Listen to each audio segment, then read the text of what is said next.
Hello and welcome to the VSC podcast. Here we sit down with professionals that serve survivors and victims of trauma, or those who've experienced violence and have conversations about social issues. My name is Hannah Jennerine, my pronouns are she, her, and I am the Education and Prevention Coordinator at the Victim Service Center of Central Florida. In this podcast, we discuss sensitive topics such as violence and sexual assault. It's important to take care of yourself while listening. Some suggestions are listening while you're in a healthy headspace or knowing who you can reach out to if you become upset. Our 24/7 helpline for crisis calls based out of Central Florida is 407-500-HEAL. For the Florida State Sexual Helpline, call 888-956-7273. By contacting the national hotline at 1-800-656-4673, you can get support and learn about your local resources. There is always someone ready to help. In today's episode, I have with me Kristal Soler, who runs the Orlando Functional Family Therapy Program. She is here to talk about the FFT model, which stands for Functional Family Therapy. Throughout our conversation, we'll explore how the FFT model not only engages and motivates families, but also empowers them to create lasting, positive changes in their lives. So without further ado, Kristal, thank you so much for being here today. Thank you so much for having me. Can you start by sharing with our audience a little bit more about who you are and what you do? Absolutely. So my name is Kristal Soler, and I'm a licensed mental health clinician. So I've worked in the field in multiple settings. So this can involve, I've worked as a crisis counselor, I've been a victim advocate for a university, I've worked as a therapist in multiple settings. But currently I'm a program director here at Bay's Functional Family Therapy Program. So what my job entails is to not only foster and ensure fidelity to the FFT model here in Orlando, but also to provide support to all of our therapists and really work towards building these relationships within the community. Thank you so much, Kristal. So like I shared in the beginning, and like you said, today we're going to be speaking more about the FFT model. So can you provide us with an overview of the functional family therapy model and how it differs from other intervention approaches? For sure. So FFT, it's a short-term evidence-based model that really works on identifying and utilizing the whole family system. So usually when we're working with adolescents, we're working with adolescents between the ages of 11 to 18. And these are youths who are experiencing behavioral difficulties or at risk of juvenile justice involvement with DCF, or are having difficulties when it comes to regulating emotions that can lead potentially to some of these extra sorts of behaviors and barriers. So the way that FFT is different is it's a phase-based treatment. So we work really in 5 different phases, which the first one is engagement, motivation. We also have a relational assessment that we really focus on, behavioral change, and our last one is generalization. So also FFT is an evidence-based model. So it's proven through research, to really reduce a lot of these adverse behaviors that youth are experiencing and also have long-term success. So with that as well, it's not easy. It's not just any organization can just say, I want to implement FFT now. There Right. is a specific application process and approval process that needs to go through with the FFT LLC to ensure not only are we able to do FFT, but can we do it well? Even after that approval process, we have significant training constantly with the FFT organization and consultation and supervision. Even after a couple of years, we start forming that consultation within the groups. So we really want to make sure all of our therapists are super connected with one another so that whenever we're facing these barriers and challenges, we can work together and grow from them. So Bayes as a whole, we've had a really strong reputation in the community for over 40 years within the juvenile justice system. So whenever, we were able to come across this model, it fit all of our values. And with that, now we currently have 6 FFT programs across the state of Florida. Wow, that's absolutely amazing. And I can say as well, when I, as an education coordinator, when I go in to the juvenile detention center in Orlando, actually, and I, talk about sexual assault or healthy relationships, it's interesting because a lot of the times, like these youth, they're not taught about consent. They're not taught about Absolutely. boundaries. And having that education and awareness and also having this FFT model in place as an opportunity for them to, recognize their behaviors and the patterns that they're doing, I think it's amazing. Yeah, and they're So, often also not taught how healthy relationships are formed. And a lot of the research that we found with this FFT model is that whenever, youth don't have that first experience of what a healthy relationship is, whether the parents are going through trauma on their own or, mhm. don't have that relationship with their family, they're more likely to either have more offenses or to continue with these mental health concerns. So really helping to make that foundation stronger within the family unit is everything. And what's also really interesting too is like how like what I'm recognizing and the interconnectedness of everything, because also through this model, you're helping to reduce the recidivism rate as well, which Yeah. is huge when it comes to like rehabilitation and like Mhm. those programs. So yeah, For thank you so much for the work that you do. It's amazing. Thank So, you. as we were planning for this podcast, Crystal shared that the title of the program that, she focuses on emphasizes a strength-based approach. Mhm. So, could you explain how this philosophy guides the intervention process within the FFT model? For sure. So every single person, whether they have multiple charges or have any sort of mental health concerns, they have significant value and they have characteristics that make them unique and can be used in a healthy way. Hmm. So what we do is we focus a lot on the way that things are going right. So, when they're having these at-risk behaviors or mental difficulties, it's easier for everyone to focus on the problem or to focus on, the symptomology, the behaviors, here's what you need to fix, yada, yada, yada. That's not our goal here. Our goal is to focus on what you're doing right and how we can strengthen those strengths so that we can work through and mitigate some of these behaviors. So we're not only focusing on the strengths of the individual and the youth, we're focusing on the strengths of every single person involved in that household and how they can use them to work together to build that strong foundation. And with Mm, that too, we've noticed that when we're using this, the adolescents, the families, they're building that sense of confidence. They're building that self resiliency and they're finally able to be like, okay, yes, this is not the path that I need to take forever. I have the ability not only to succeed as an individual, but I have my family behind me who will do the same. and support is key in, reconnecting and building those relationships and also Mhm. like throughout the healing process, having that support system. So I love how it engages, not only like the youth and, the people who are in or who are, doing these technically, would you say that they're perpetrators? Is that what you'd call them? Like what is the I wouldn't say terminology that you use? traders. So for that, we would just, which that we've used. So I wouldn't use the word perpetrators, but I'd Right, because they're probably not just use perpetrators, but it's just more like, I guess, misguided. I also, just one thing that I feel is important for individuals to understand Yeah. is, you know, when it comes to a lot of these behaviors, Yeah. it's not often like I'm trying to do these things purposely to, be misguided or have all of these things Right. going. Oftentimes they're trauma responses. These are ways that people are responding to the difficulties, not only within their household, but around the environment. Mhm. It's if people are telling me from the age of 5 that I'm bad, that I'm in trouble in school and I'm doing all these things, that is who I will feel I am and might become. Right. And, we really don't even like to use the word bad for behaviors or, Exactly. Mhm. yeah. So it's really just difficulties Okay. I like that. who Thank have you for educating difficulties me. making healthy and positive choices. Right. And that's the key too. And that's also a really important point that you mentioned because if someone is surrounded by abuse, by Mhm. trauma, if they're in like these negative, spaces and environments, that's all that they know. And if that's all that they Yeah. know, then they don't necessarily have like role models in place or support Mhm. system in place to make those healthier decisions. So For thank you sure. for educating me because I had no Absolutely. idea what terminology to use.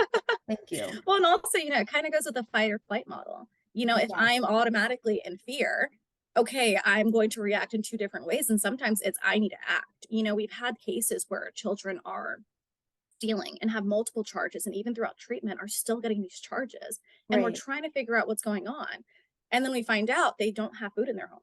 They don't have these resources at home. So feel as if they're forced to engage in other types of behaviors, to get their needs met.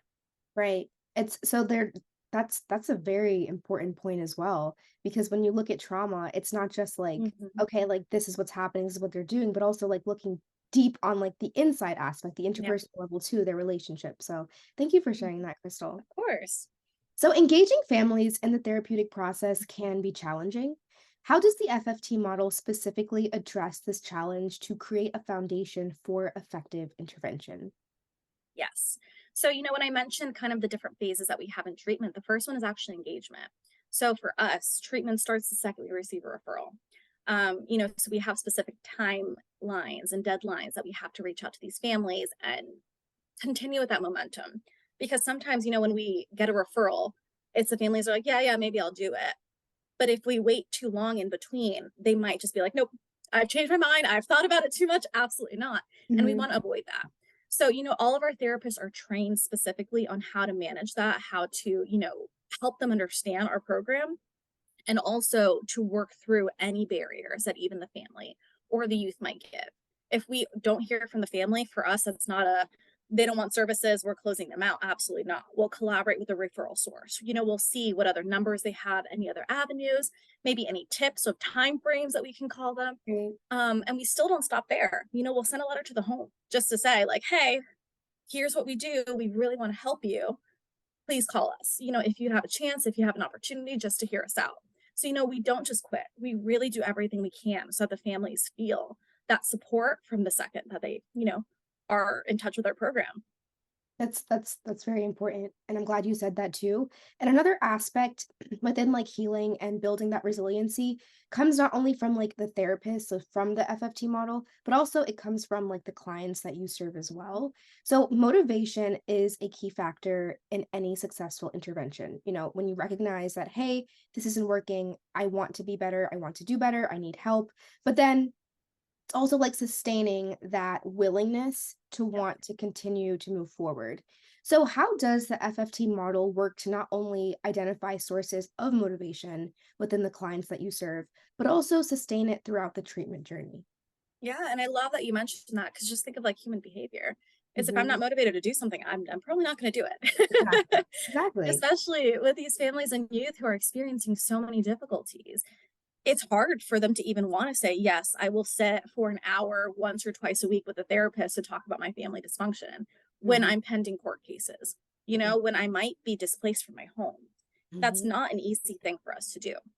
So for motivation, those are like that's our first phase when it comes to actual like treatment. So like once we see the family, once we start services, for the first about 3 to 4 sessions, we're really focusing on building that motivation. So we have three main goals that we really want to reduce and that we focus on heavy. So that is to, work on creating that shared sense of hope for the future, Hmm. working on reducing a lot of that negativity and blame in the household, and also taking a focus on the relationship rather than the problem.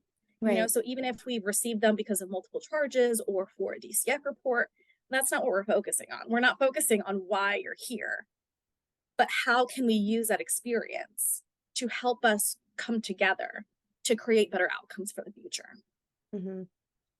Thank you for sharing that, Crystal. And also within like the creating this change as well. So when we talk about change, it's often a complex process, especially within family dynamics. So for someone who, was raised not having very close relationships with their family, and all of a sudden like the FFT model is happening and it's like, wait, we actually need to communicate, we actually need to talk about our boundaries, et cetera, et cetera. Could you share some real world examples of, your experience working with the model as to how the FFT model has brought about meaningful changes in families. Yeah. So for us, is we usually receive families who are in like the contemplation stage of change. So, Mhm. either they know there's a problem, they're like, it's not me, it's this person and that person, Right. that's the problem. Mhm, Or, they know it needs to be addressed, but they mhm, have just these feelings of feeling so overwhelmed with all of these other factors and all of these other mental health practitioners in their home that they don't even know where to start and they don't know what to do. And right now they have to focus on putting out all these fires that I mm, can't really focus on devoting all of these changes here. So it's hard, and mhm, those are usually where most of our families are in the process. right, And with that, too, changes for us, we celebrate all of them, big and small changes, and they happen every single day. So a lot of like the real world examples are, like youth who don't go to school anymore, who have not been in school for half a semester, have all of these legal charges, then by the end of services, have no new law for enforcement engagement and are attending school and having pretty good grades, Hmm. or families who have gone through traumatic experiences together and not only are able to grow from them, but learn how everyone else processes these triggers and learn how to support each other through them. Hmm. But also too, like my favorite change is when we have these families that, we have engagement with and they're like, this is not going to work. We have tried everything. We've been in therapy for years and there's just no hope here. But then they still try.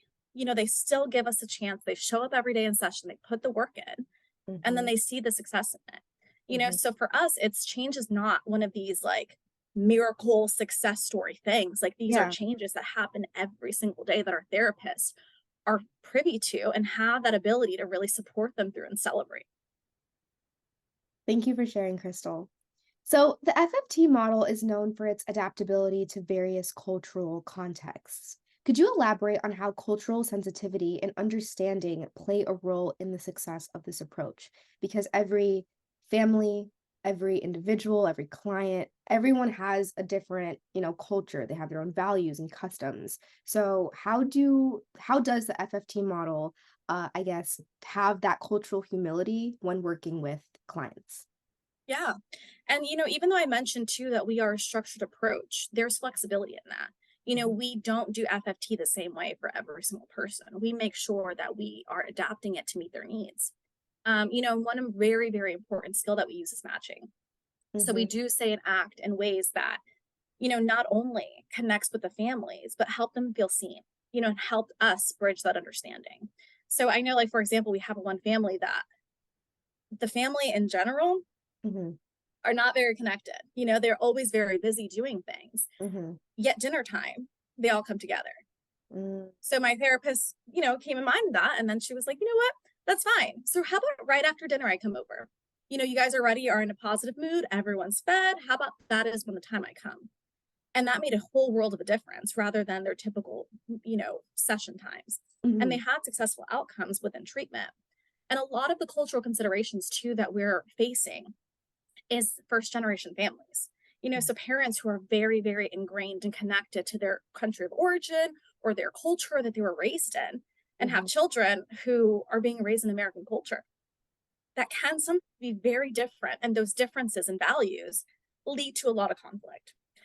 So, our therapists are not scared to have these conversations. They go into it head force of being able to help them understand their differences, find the similarities and where, they align together, but also, treat these conversations with care.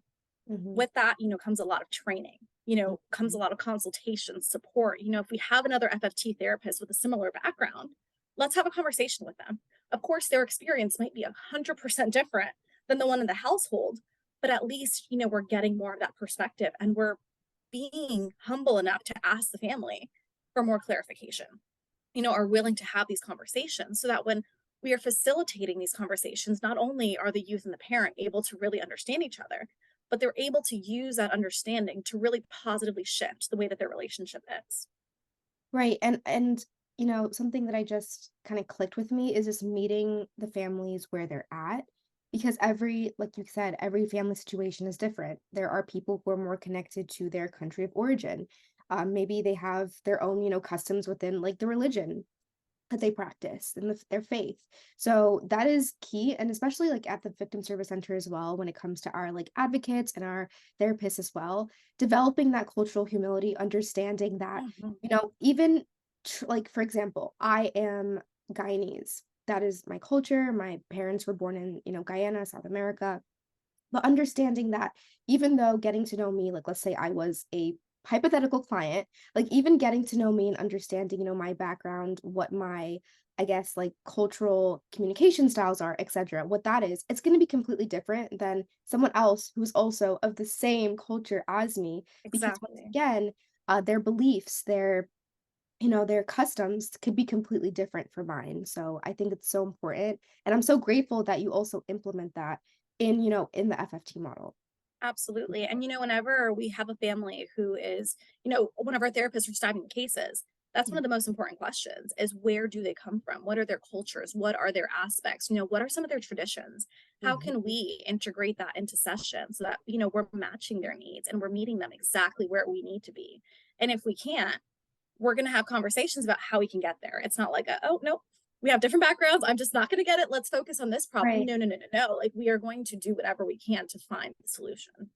And when you said the whole, like the dinner scenario, that kind of like clicked with me because there are so many, cultures, within my culture that having dinner together as a family, no matter how busy you are, is important. But then there are other families who they don't have dinner together, but they have like breakfast together. So Yep, it's so like intriguing to me how, you ask the right questions to find out like, okay, this is where they're at, and let's meet them where they're at once again. So I just for think it's sure. amazing. Thank you. So, collaboration is crucial when working with families. How does the FFT model foster collaboration between therapists, family members, and other support systems? Well, I mean, for me personally, collaboration is everything, especially as a program director, collaborating with other organizations, building these relationships are what help us really change the way the community is and provide a better environment for our youth and our families. So with that, it doesn't just stop with me and it doesn't stop with any other program director here. We translate that to the so, I mentioned before we collaborate with referral sources immediately, but Mhm. also the second we get into the house, we're asking the questions of who else are you working with? What is their role in your life right now? Do you have a probation officer? Do you have a case manager? Like, what are they doing? And is there any way that we can collaborate with them? Can we see, from their perspective, what's going on? If you want to bring them into session sometimes, because you think that they would have great insight, Mhm. let's bring them in within reason. But we're not only looking at those formal structures, we're asking about, other key players in the family dynamic. So, when we're thinking of family, we're not only focusing on biological or immediate family, we're Yeah. focusing on anyone who has direct contact with the youth and can Mm. help support them. So, let's just say if like the neighbor down the block or grandma picks up the youth from the bus stop and takes care of them until mom or dad get home from work, that's a key player. We want to see if grandma or neighbor can come into sessions and provide their insight and help them understand what's going on so that they can also develop these skills. And for us, it's yes, we're a short-term treatment process with long-term results. And because of that, we need to focus on helping these families understand and utilize their support systems, their formal supports, informal supports, that when we're gone, they have the confidence and ability to really utilize that and to continue to have that support. So, the Orlando Functional Family Therapy Program has likely encountered diverse challenges. Can you discuss a particularly complex or difficult case where the FFT model showcased its effectiveness? Yeah. So, how I mentioned that Bays has multiple programs without the state of Florida. So, Hmm. even with that, it's all of our therapists are very interconnected. All of our therapists, even across the state of Florida, are constantly having conversations, consulting, sharing barriers, and also successes that they're experiencing. So this particular story comes from a different county, but we really love to use it because it helps us break down and explain a bit of the way that our model works.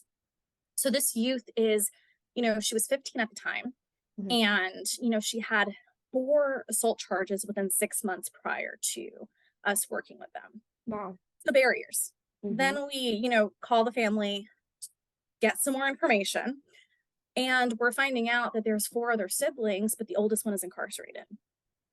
And they live in a single family household, and the youth has a history of substance misuse.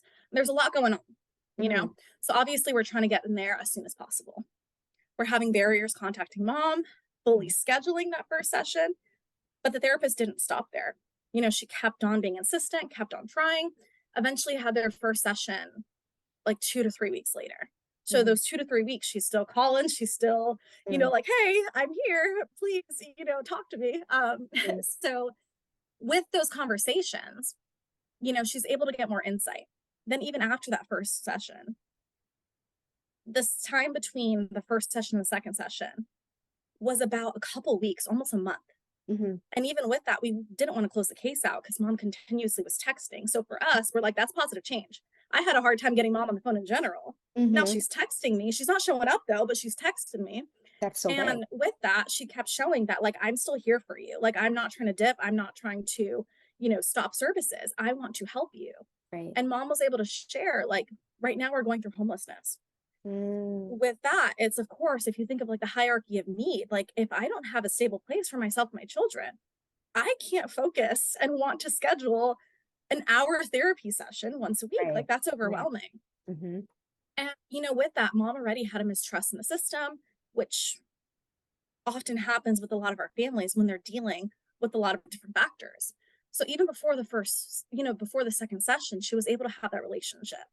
So once she was in the door, she was able to really understand their family dynamics. So one thing is families always fight, but she needed to focus on how they fight and how they recover from that, because Mm-hmm. we're not trying to tell them that you're going to be a picture perfect, like everything is fine and dandy after us. Absolutely not. You're going to have barriers. Mm-hmm. How are you going to handle it? So with that, she took all those considerations and she created a specific plan for skills. So, she was teaching them how to regulate their emotions, how to problem solve together, and Mm-hmm. how to form these things, but also, keeping the youth accountable for her actions.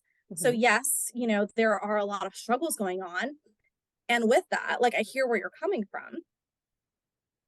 And your actions are also impacting the functioning of everyone else in the household. So, how can we move forward from that?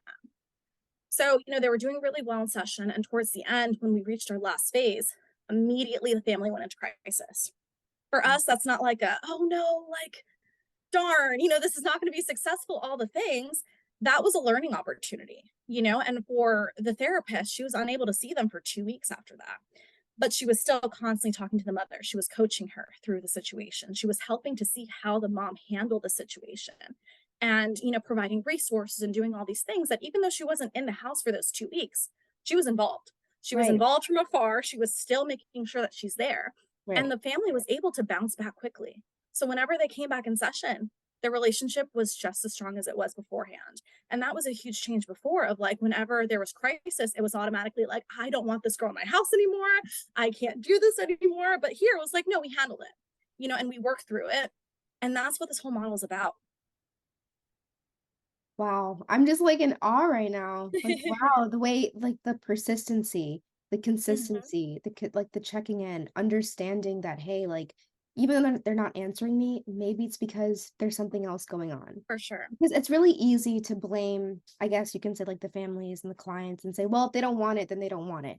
But it's Mhm. having that empathy once again to be able to say, hey, like, they're going through a rough time. There's 4 kids. Yeah. The eldest kid is incarcerated. The mother is single mother. They're homeless right now. Understanding that when it comes to trauma, there's not just like one trauma that people focus on all the time. Because if Yeah. they're experiencing homelessness, the last thing on their mind is going to therapy. Mhm. If someone doesn't have food on the table every night, the last thing they're worried about is how am I going to make it to the therapy session? Their Exactly. focus is literally on what's at hand. So Mhm. I love how the FFT model prioritizes, the needs of the clients, and Mhm. also it's empathetic, it's consistent, it's Yeah. persistent, and And it's even amazing. during that, Honestly, for lack of better words, it's just amazing. So thank you. the therapist had the support of her team, had them constantly asking, how things are going, like what is happening, how can they help? And they were sharing resources with her and doing all of the things that a team needs to do to handle these situations. And even with that, it's like, when we sat as a whole collective and thought about, stories that we can share to really showcase this model, it wasn't the therapist that said, yeah, this story is perfect. It was her team members. Her Right. team members were like, I saw how hard you worked on that case. I saw all the barriers, and this needs to be showcased. So, Hmm. and that's really says a lot about how the model needs to be run. The model, it has to have that collaborative system within the therapist as well, so that we can spread that apart to our families. Hmm. So when it comes to therapy, as you know, there is a lot of stigma against Yes. it. So depending on, what people were taught growing up, depending on their Mhm. culture, it's seen in some people as something that's negative. Why do I Mhm. need to talk to a stranger about my problems? I can just handle it on myself. So it's common for families to have resistance or skepticism about Mhm. therapy. So how does the FFT model address these obstacles and build rapport with families? Yeah, we welcome resistance with open arms. And, one thing to consider as well is oftentimes when we receive these referrals, We receive them from DCF investigators. We receive them from probation officers, from other mental health providers.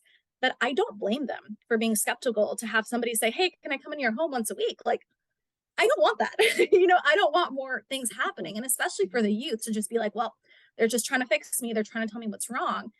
And our job from the beginning is to help them understand that is not what we're here for. Our job here is simply to help. So the way that we really break some of these barriers down is to show them that we're human. We show up for them in every way, shape, or form, and we go in everything with a non-judgmental perspective. So, we don't focus on these problems, but we focus on how these problems are impacting their own functioning, but also the functioning of everyone around them. So, sometimes too, it has to be like a Hail Mary of, okay, mom, I see you really don't want us to come in. Just give me one shot.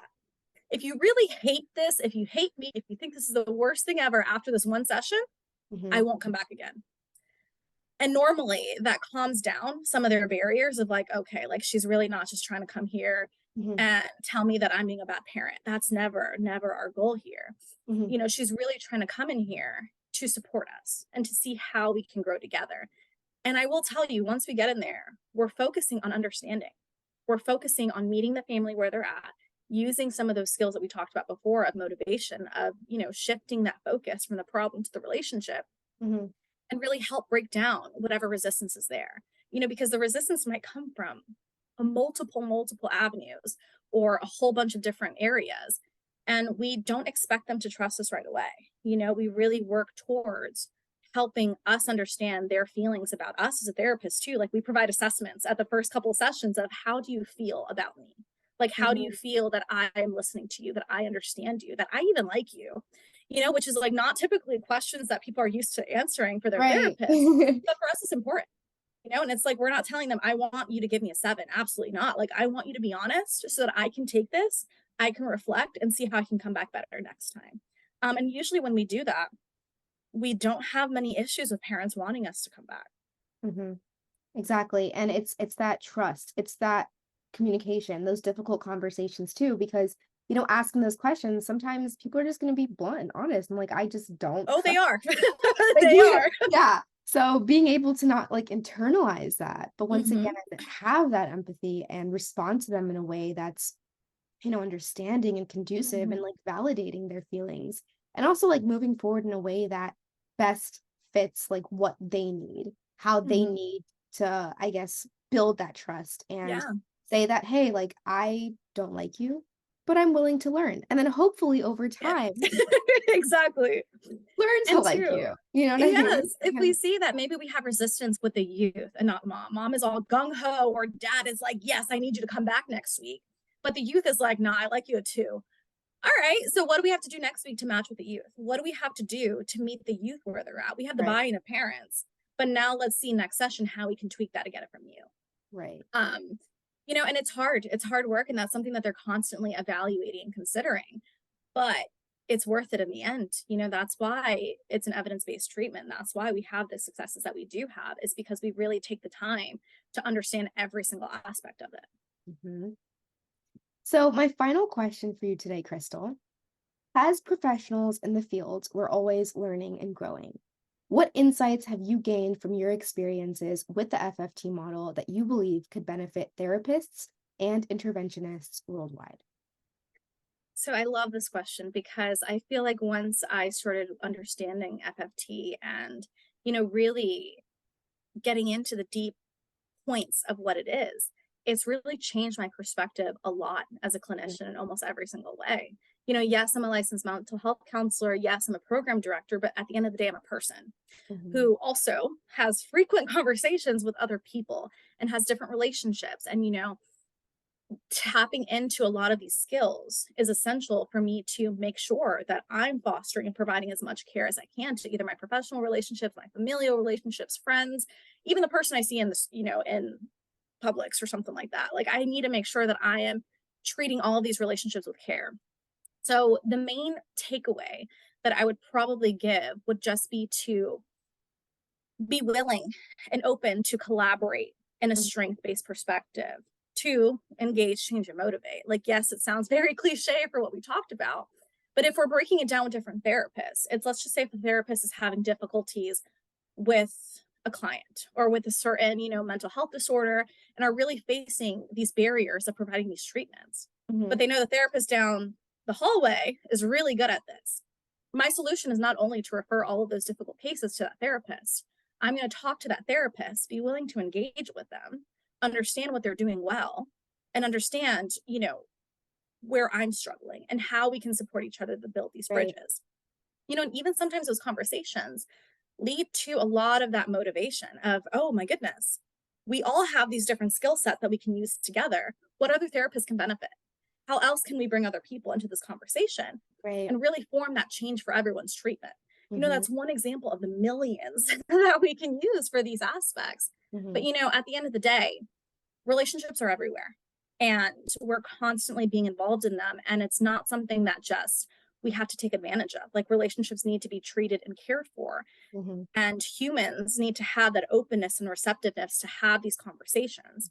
So yes, it sounds like 3 easy, basic, cliche steps, but at the end of the day, they help promote, functional and healthy, positive relationships that we really need to start focusing on.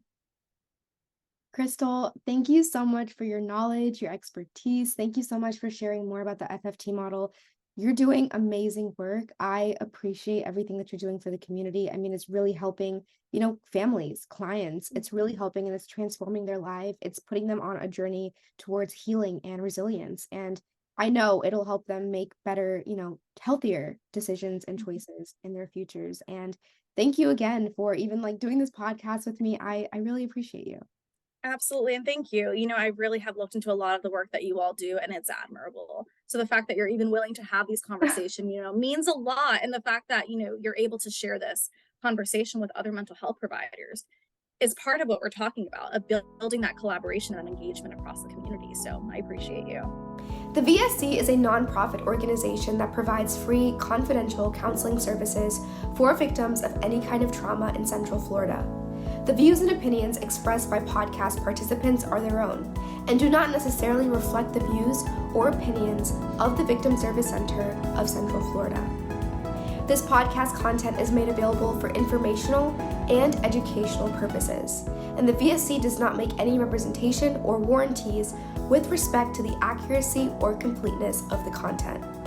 While we make every effort to ensure the information we are sharing is accurate, we welcome any comments, suggestions, or correction of errors.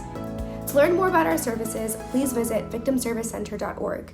And to everyone listening, healing is not linear, and you are not alone.